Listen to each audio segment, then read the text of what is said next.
Depression has haunted Dick Cavett since he was 18 at Yale. No one talked about mental illness back then. They called it a slump. By 1980, America's most intelligent talk show host broke down on a plane. The man who interviewed presidents and rock stars ended up needing shock therapy. It saved his life. He could smile on camera while dying inside. Now in his 80s, after surviving a stroke and years of personal battles, Cavett is forced to confront one more unexpected demon.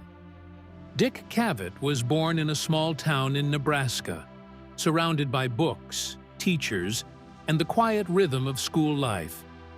His parents were both educators, constantly moving from town to town for teaching jobs until they finally settled in Lincoln. It was there that Cavett began to understand the power of words, the importance of asking questions, and the subtle art of listening. School wasn't just a place he went to, it was the world he grew up in. His father and stepmother were later honored with a school named after them, but the true tribute was in the way Cavett carried their values with him. Then, everything changed. When Cavett was just 10, his mother died of cancer. The loss cut deep. One day she was there, the next she was gone. That kind of pain doesn't just disappear, it seeps into who you are. And for Cavett, it made him more aware, more sensitive, more human. Later, when he sat across from guests on his talk show, you could sense that empathy. He didn't just talk, he listened. And people opened up to him in ways they didn't with anyone else. Even before he became known for talking, Cavett was performing. As a teenager, he threw himself into magic. Not card tricks for fun, but real, practiced sleight of hand. By 16, he was earning money from shows. He had a mentor. He went to competitions. He won awards. He even crossed paths with a young magician named Johnny Carson. They didn't know it then, but their lives would soon run side by side, shaping the future of late-night television. Cavett wasn't just sharp with words or clever with cards. He was strong, physically strong. At Lincoln High, he was a gymnast, a champion, and not just in name. He won gold at the state level. That discipline, that attention to detail, stayed with him. He became student council president. He acted in plays. He directed a radio show before he was out of middle school. He worked as a caddy during the summer, brushing shoulders with people from a different world. Wealthier, flashier, but still just human. These were all tiny steps toward the man he'd become. When he got to Yale, things got harder. The workload was intense. So were the feelings. He started showing signs of depression, but he kept going. At first, he studied English. Then he switched to drama. He joined radio, acted in plays, and built his own little corner in the world of performance. On weekends, he'd sneak into TV studios in New York City, pretending he worked there, just to see how it all worked. He was already chasing something bigger. After graduation, he took whatever jobs he could find: store detective, typist, copyboy, at Time magazine. All the while, he kept one eye on the spotlight. Then came the moment that changed everything. Cavett, still working as a low-paid copyboy, heard that Jack Paar needed help writing jokes for his show. So Cavett did something bold. He wrote 20 jokes and handed them to Paar, right in an elevator. Paar used them that very night on live television. The audience roared with laughter. And just like that, Cavett went from a nobody in the halls of Time to a staff writer making 10 times his old salary. That elevator ride was more than a career break. It was the start of a legend. He quickly became a part of TV history. He wrote jokes for Jack Paar, then Johnny Carson. He crafted opening monologues, helped shape the tone of late-night comedy, and built a name for himself behind the curtain. At one point, he met Groucho Marx at a funeral, and followed him for blocks just to talk. That bold move turned into a friendship. Groucho believed in him. So did Carson. So did Parr. Cavett was learning from the best. 3 comedy titans, and they all trusted him. As a talent coordinator for The Tonight Show, Cavett had a knack for finding stars before anyone else. He gave Woody Allen a shot. He booked Barbra Streisand at just 19. He even pushed for the Rolling Stones when others hesitated. Eventually, he decided to step out from the shadows. In 1964, he performed his first stand-up show in front of a nearly empty room. He was nervous, but the laughs came anyway. He found his voice, a sharp, dry, clever wit that audiences loved. One of his best lines? "I went to a Chinese-German restaurant. The food is great, but an hour later, you're hungry for power." He worked cheap gigs in Chicago and San Francisco, even met Lenny Bruce. Slowly, people started recognizing him. He did game shows, talk shows, and commercials. And when he landed a spot on The Ed Sullivan Show, everything changed again.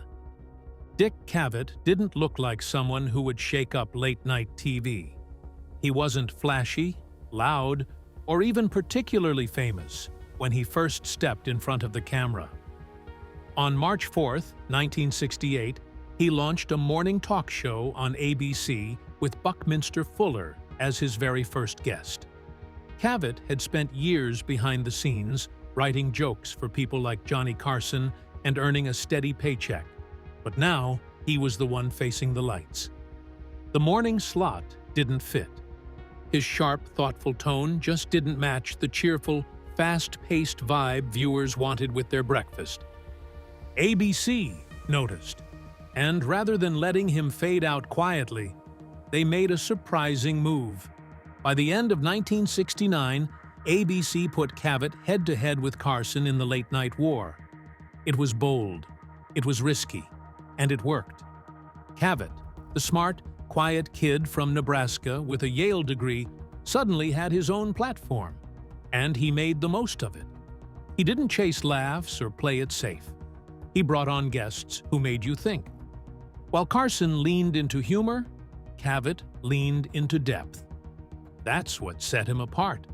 His interviews felt less like showbiz and more like honest, curious conversations. He didn't just ask celebrities about their new movies. He asked about their beliefs, their regrets, their doubts, and people responded. Some of the biggest stars who usually avoided talk shows said yes to Cavett. Katharine Hepburn, famously private, opened up on his stage. Marlon Brando, unpredictable and intense, chose Cavett's show to speak about Native American rights and punched a photographer afterward. Even Jimi Hendrix appeared, not just to perform, but to talk about his art in ways no one had seen before. These weren't publicity stops. They were real moments. And behind the scenes, Cavett's team worked like a chessboard, arranging guests to spark conversation, not just applause. In the early 1970s, long before the Vietnam War ended, Cavett did something unheard of. He invited real veterans onto national television. Not actors, not politicians, just 2 young men who had fought in the war and had completely different opinions about it. One was John Kerry, who spoke against the war. The other was John O'Neill, who defended it. The tension was real. Millions watched. And in the White House, Richard Nixon was furious. Secret tapes later caught Nixon asking, "Can we screw Cavett somehow?" That's how much power one TV interview held. But he didn't stop. One day, he invited a disabled veteran in a wheelchair. No fancy stage tricks, no filters, just the raw truth of war, right in America's living rooms. No one had seen that on TV before. Years later, PBS made a whole documentary just to honor what Cavett had done during that time. He gave people a voice when it wasn't easy to listen. And it wasn't just about war. Cavett jumped into the most explosive issues of the day: racism, Watergate, gun control. While other hosts stuck to Hollywood gossip, Cavett booked segregationist politician Lester Maddox. The argument got so heated, Maddox stormed off the stage. That moment later became the opening verse of a song by Randy Newman. Cavett also sat down with James Baldwin and didn't just ask questions, he gave him room to speak. When Robert F. Kennedy was killed, Cavett tore up his planned segment and opened the floor for a serious conversation about gun laws. He brought on people others wouldn't touch: John Lennon, Jane Fonda, anti-establishment icons. Cavett didn't care if it upset conservatives. Nixon's team hated it. They saw Cavett as the exact kind of liberal intellectual they wanted off the air. But viewers saw something different, someone who wasn't afraid to ask hard questions. He also turned late-night TV into a stage for writers, artists, and thinkers. While Johnny Carson entertained in California, Cavett stayed in New York, hosting literary legends like Truman Capote and Norman Mailer. One night he even paired Capote with Groucho Marx, just to see what would happen. Another time, surrealist artist Salvador Dali came on, turning the studio into something closer to a dream than a talk show. Cavett never rushed them. He let them argue, wander, and surprise themselves. But Cavett's show wasn't all deep talk and politics. Sometimes it veered into the surreal. In 1971, health food pioneer Jerome Rodale sat on Cavett's stage and proudly said he planned to live to 100. Moments later, he slumped in his seat and died of a heart attack, right there on the show. The taping was never aired, but the story spread like wildfire. To this day, people swear they saw it on TV, even though they didn't. Cavett said it happens all the time. False memories born from one shocking event. Then, there were the wild guests. In one infamous episode, 3 actors, Peter Falk, Ben Gazzara, and John Cassavetes, showed up drunk. Cavett tried to keep the show going, but finally walked off his own set in frustration. Another time, he interviewed Christine Jorgensen, a transgender woman and public figure, but the conversation got too personal. She walked off. Cavett was left staring into the camera, trying to fill the silence. Despite never beating Carson in the ratings, Cavett earned a title that stuck: the thinking person's talk show host. He didn't play dumb. He didn't pander. He didn't ask scripted questions. He listened. He poked. He stayed silent when it mattered. That style drew in people who normally avoided TV altogether.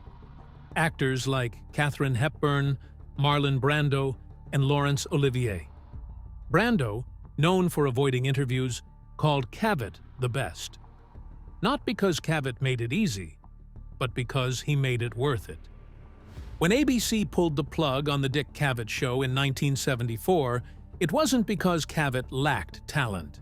In fact, the show had earned critical praise and Emmy nominations. But network executives decided it was too intellectual for the average viewer. Just like that, Cavett was out. But instead of fading away, he started a new chapter that took him across nearly every major TV network in America. He didn't waste time. In 1975, he gave CBS a shot with a short-lived Saturday night variety show. It didn't last long, but it kept his name out there. By 1977, he found a better fit at PBS.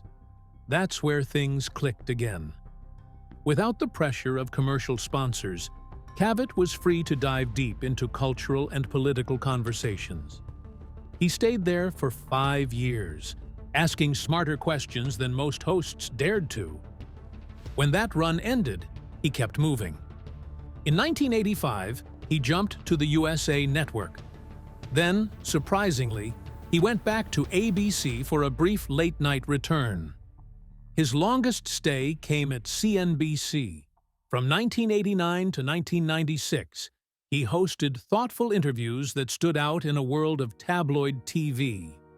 While other talk shows chased movie stars and gossip, Cavett stuck with thinkers, authors, musicians, and public figures who had something real to say. He wasn't trying to be Johnny Carson. He was trying to be Dick Cavett, and that meant brains over buzz. But Cavett wasn't just a host. He wrote, too. His 2010 book Talk Show was full of sharp stories, dry humor, and behind-the-scenes drama. He shared moments with Bette Davis, Groucho Marx, Richard Nixon, and even John Lennon. But the book also opened up about his childhood in Nebraska, his love for magic, and his thoughts on politics and American life. Some of his opinions, like his defense of Don Imus during a major controversy, drew backlash. But Cavett didn't care. He always had a sharp tongue and a sharper mind. Even when he wasn't on TV, Cavett kept showing up in unexpected places. He voiced himself on The Simpsons. His old interviews popped up in Apollo 13 and Forrest Gump, giving his conversations new life in film. In 2012, he appeared in Gossip Girl, yes, Gossip Girl, at a fancy party scene. And on HBO's Minx, an actor even played Cavett as a symbol of smart, edgy 1970s television. That's how deep his legacy runs. He even made it to Broadway, narrating the Rocky Horror Show in the early 2000s. And in a strange footnote to history, he was there the night Marlon Brando punched a paparazzo in the face after a taping of The Dick Cavett Show. Cavett's later work with Turner Classic Movies brought him full circle.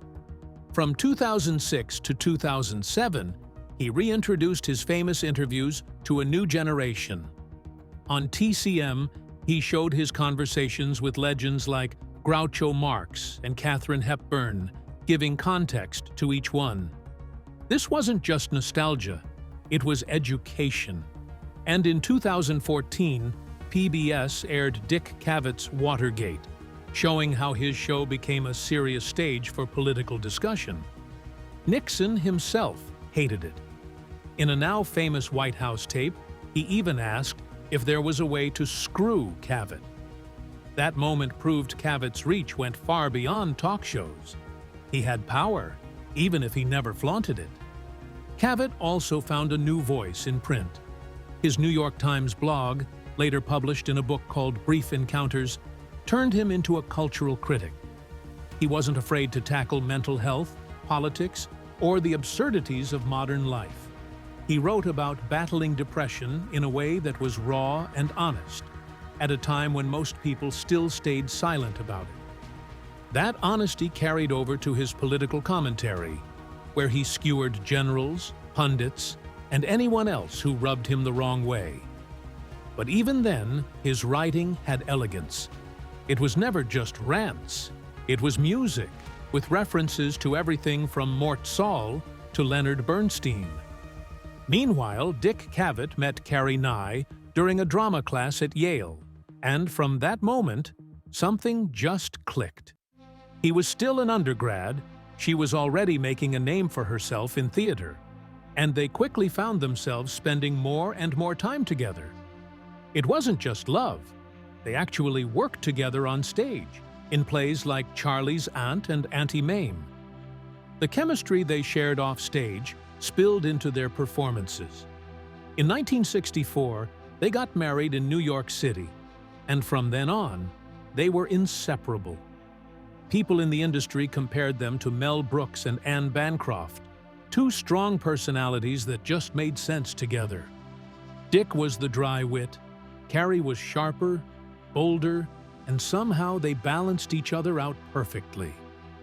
After Yale, they dove into summer theater in Williamstown, Massachusetts. They were broke, but in love, chasing acting gigs and sharing small wins. There's this one story that says everything about their bond. Dick wanted to propose, but didn't have money for a ring. So, he worked at a lumber yard for 2 whole weeks, hauling heavy timber, sweating in sawdust, and trying not to look out of place among real laborers. Every evening, he'd clean up and rush to Carrie's show just to watch her perform.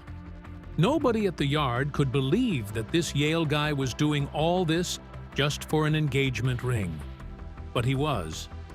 The ring wasn't big, not by celebrity standards, but it meant something. It was earned, not just bought. That sacrifice kind of summed up their whole relationship, equal parts passion and effort. Then, after decades together, everything changed. In 2006, Carrie died of lung cancer. She was 69. Dick was left alone in their Manhattan apartment, and suddenly, the silence felt deafening. Losing her after 42 years wasn't just sad. It was disorienting. She had smoked most of her life, something Dick blamed for the cancer. He said she had that old Hollywood style, kind of like Marlene Dietrich, and the cigarettes were just part of it. Her death came during a rough patch for him too.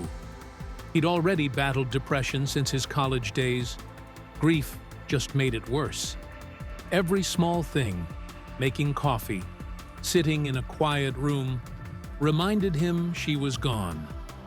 He started writing more, putting his pain into words for his New York Times columns. It helped, at least a little. One of the strangest things was how their house in Montauk had sort of predicted this pain. They called it Tick Hall, and it was this beautiful old 1800s cottage by the sea. They bought it in the 60s and made it their escape from city life. But in 1997, it burned to the ground. Only the chimney survived. Most people would have let it go, but not them. Carrie said, "You can't put a person back together, but you can do it with a house." And that's exactly what they did. It took 4 years, but they rebuilt it exactly as it had been. That house was a symbol of resilience, and after she passed, it became a memory frozen in wood and glass. In 2021, Dick finally sold it, after years of trying. The price had dropped from $62 million to $23.6 million by the time it sold. But by then, it was never really about the money. 4 years after losing Carrie, Dick did something surprising. He fell in love again. At 74, he married author Martha Rogers. They kept it quiet, just a small ceremony in New Orleans.